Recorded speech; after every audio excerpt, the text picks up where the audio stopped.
Bienvenue tout le monde. Donc ça c'est la suite de la vidéo, deuxième partie sur la sexualité. Nous avons été coupés, ce n'est pas grave, je reviens. Donc pour ceux qui ne me connaissent pas, je suis Princesse Coquetterie. J'accompagne les femmes en souffrance dans le mariage et celles en attente de grâce maritale. Donc aujourd'hui, j'aborde le sexe sur la sexualité. J'ai parlé de la masturbation dans la première partie.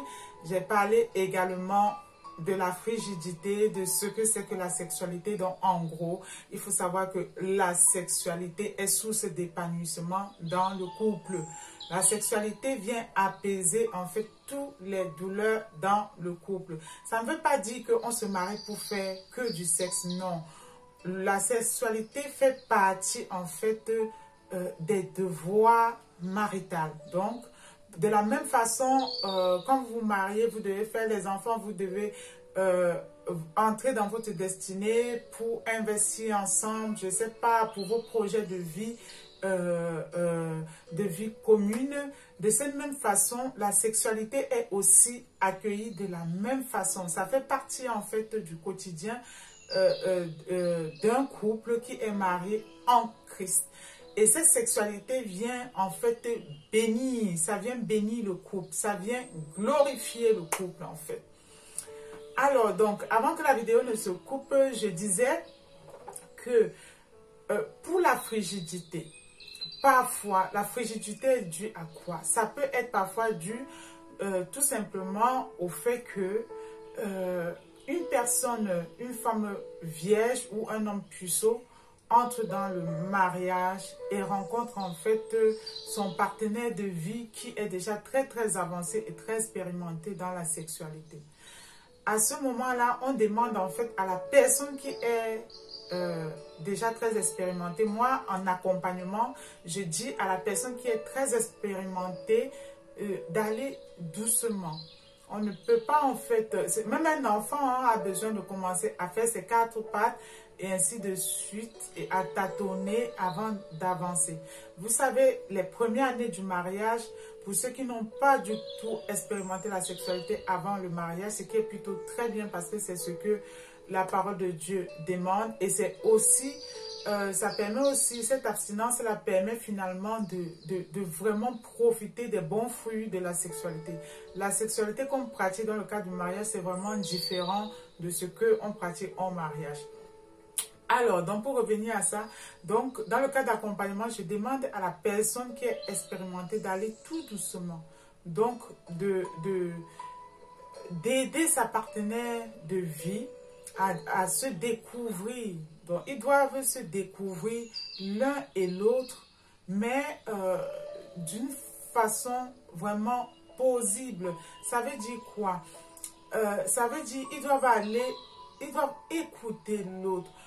Ils doivent apprendre à aller vraiment au rythme de l'autre pour pas que la personne qui débarque dans l'affaire se sente frustrée.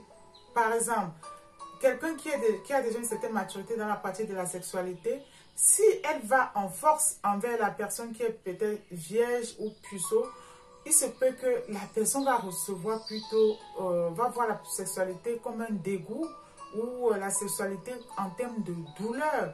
Or, ce n'est du tout pas ça. Il faut donc amener la personne tout doucement à découvrir ce que c'est que la sexualité. Il faut lui expliquer. Il faut vraiment apprendre à l'autre. Apprendre même le cadre même dans lequel ça se pratique. Donc, par exemple, vous devez apprendre dans le cadre de couple à ne pas être statique dans ce domaine-là. Ça veut dire quoi? Vous devez changer d'environnement. La sexualité ne doit pas se faire juste uniquement et dans la même position et juste dans la chambre conjugale. Ça peut se faire même à la cuisine. Ça peut se faire spontanément du moment que vous êtes juste tous les deux à la maison. Vous pouvez aussi voyager pour changer en fait d'environnement, changer de cadre. Vous vous retrouvez dans le cadre de votre voyage, de vacances, dans un beau cadre, peut-être dans un hôtel où vous avez loué pour vos vacances et tout. Ça vient en fait raviver, ça vient réchauffer. Donc, Il est donc important, à celui qui est vraiment expérimenté d'aller vraiment avec conviction, de montrer à sa partenaire ou à son partenaire vraiment la sexualité avec beaucoup de douceur, avec beaucoup aussi de tolérance. Donc, il ne faut pas dire, ah, je suis tombée sur une qui ne sait rien faire et bon, je vais voir dehors. Mais non, ça ne se passe pas comme ça. Vous avez choisi de vous marier, vous avez choisi de vous marier à une femme qui est vierge, ce qui est plutôt glorifiant. Donc, vous devez faire avec votre paquet. Le mariage, en fait, on fait avec ce qui est bien et ce qui est à améliorer dans le cadre du mariage. Donc, vous devez accepter votre paquet tel que c'est et apprendre à l'autre. Le mariage aussi, c'est à apprendre à l'autre comment faire. Et c'est de ça dont il est question. Vous devez également pratiquer l'acte sexuel en vous regardant. Vous devez apprendre à regarder votre corps. Imaginez si vous faites, il y a les couples en fait qui font les rapports sexuels toujours dans l'obscurité. Comment vous allez voir la beauté de votre homme ou la beauté de votre épouse si vous êtes toujours lumière éteinte, fenêtre fermée, sous la couette? Ce n'est pas normal. Vous devez apprendre à admirer vos deux corps. Vous devez apprendre à vous désirer. Vous devez apprendre à être en symbiose, à apprécier le don de Dieu pour vous, qui est ce beau corps-là, et à en bénéficier de toute la jouissance qui en découle. Je sais que bon, pour les femmes vierges et même pour les hommes puceaux, donc il peut avoir vraiment un sentiment de timidité lorsque on arrive dans un couple ou dans un mariage et qu'on se découvre pour la première fois et on découvre l'acte sexuel aussi pour la première fois. Et à ce moment-là, donc, vous devez apprendre à surmonter.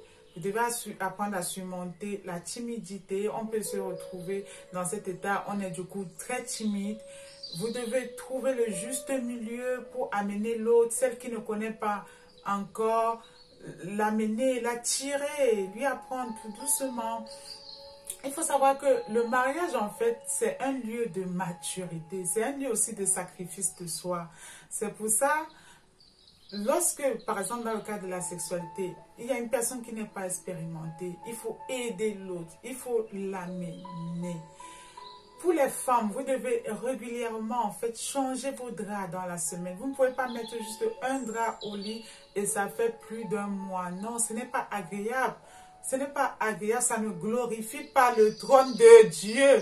Vous devez changer régulièrement les draps. Vous pouvez même changer 2 fois par semaine. Ça ne souffre d'aucune douleur, surtout ici en France ou à l'étranger. C'est la machine qui lave en plus. C'est même pas comme au bled où il faut laver à la main ou partir à la rivière laver et tout. Non. Vous changez régulièrement de drap.